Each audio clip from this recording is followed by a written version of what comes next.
జిల్లా వట్టినాగులపల్లి టీజీఎఫ్ఎస్ ట్రైనింగ్ అకాడమీలో అగ్నిమాపక వారోత్సవాలు ఘనంగా జరుగుతున్నాయి. ఫ్రాన్స్ నుంచి కొనుగోలు చేసిన అత్యాధునిక ఫైటింగ్ రోబోలను ప్రదర్శించారు. 3 కోట్లతో ఈ రోబోల్ని కొనుగోలు చేశామని, మనుషులు వెళ్లలేని ప్రదేశాల్లోకి వెళ్లి నిర్విరామంగా సేవలందిస్తాయని ఫైర్ డీజీ నాగిరెడ్డి తెలియజేశారు.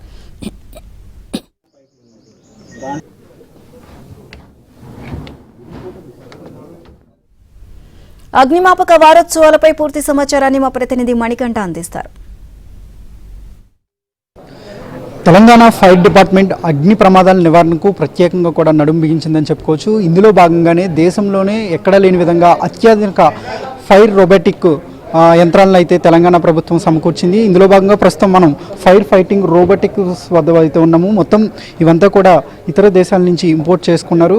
ఇవి సుమారుగా 900 డిగ్రీల వేడినైతే తట్టుకుంటూ ఉంటాయి. ఎక్కడైతే అగ్ని ప్రమాదాలు జరుగుతాయో, తీవ్ర స్థాయిలో ఎక్కడైతే అగ్ని ప్రమాదాలు చోటు చేసుకున్నప్పుడు కొన్నిసార్లు ఫైర్ ఫైటర్స్ వెళ్ళి అక్కడ ప్రాణాలు కోల్పోయే అవకాశాలు ఉన్నాయి. గతంలో కూడా ఫైర్ ఫైటర్స్ ప్రాణాలు కోల్పోయిన సంఘటనలు కూడా ఉన్నాయి. వీటన్నిటిని కూడా చెక్ పెడుతూ కూడా తెలంగాణ ప్రభుత్వం నడుం బిగించిందని చెప్పుకోవచ్చు. ఇందులో భాగంగానే ఫైర్ ఫైటింగ్ రోబోట్స్ని సుమారుగా మూడు రోబోట్స్ని అయితే దిగుమతి చేసుకుంది. ఇది ఒక్కొక్కటి కూడా ₹1 కోటి విలువ ఉంటుందని ఇప్పటికే అధికారులు కూడా చెప్పారు. ప్రస్తుతం ఏదైతే ఫైర్ ఫైటింగ్ రోబోట్ ఉందో దాని దగ్గర అయితే ఉన్నాము. దాన్ని మీకు ఎక్స్ప్లెయిన్ చేసే ప్రయత్నం అయితే చేస్తాను. ఇందులో సుమారుగా మనిషి 50 డిగ్రీలు దాటితేనే మనిషి యొక్క శరీరం చాలా ఉష్ణోగ్రతకు ప్రభావం గురవుతుంది. అతడు స్పృహ తప్పే ప్రమాదం కూడా ఉంటుంది. కానీ ఇది సుమారుగా 900 డిగ్రీలు వేడినైతే తట్టుకుంటుంది. ఎక్కడైతే ప్రమాదం తీవ్ర స్థాయిలో ఉందో ఆ ప్రదేశానికి దీన్ని మొబైల్లో కనెక్ట్ చేసుకున్న ఒక మొబైల్ ప్రత్యేక యాప్ ద్వారా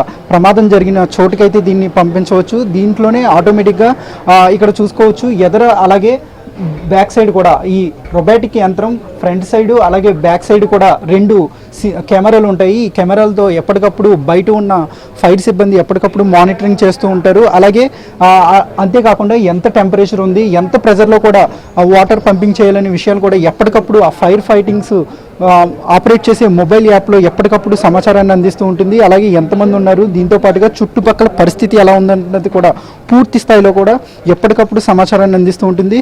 ఇలాంటి ప్రస్తుతం ఇదంతా కూడా Telangana fire disaster response emergency మరియు సివిల్ డిఫెన్స్ అకాడమీలో ప్రస్తుతం ఇవన్నీ కూడా సమకూర్చుకుని ఉన్నారు. కొద్ది రోజుల్లోనే వీటికి వివిధ పారిశ్రామిక వాడల్లో వీటిని అయితే పంపించబోతున్నారు. ఎందుకంటే అటు పారిశ్రామిక వాడల్లో ఎక్కువగా కూడా ప్రమాదాలు జరుగుతుంటాయి. అక్కడ తీవ్ర స్థాయిలో ప్రమాదం జరిగినప్పుడు ఫైర్ ఫైటర్స్ చాలా తీవ్రంగా శ్రమిస్తూ ఉంటారు.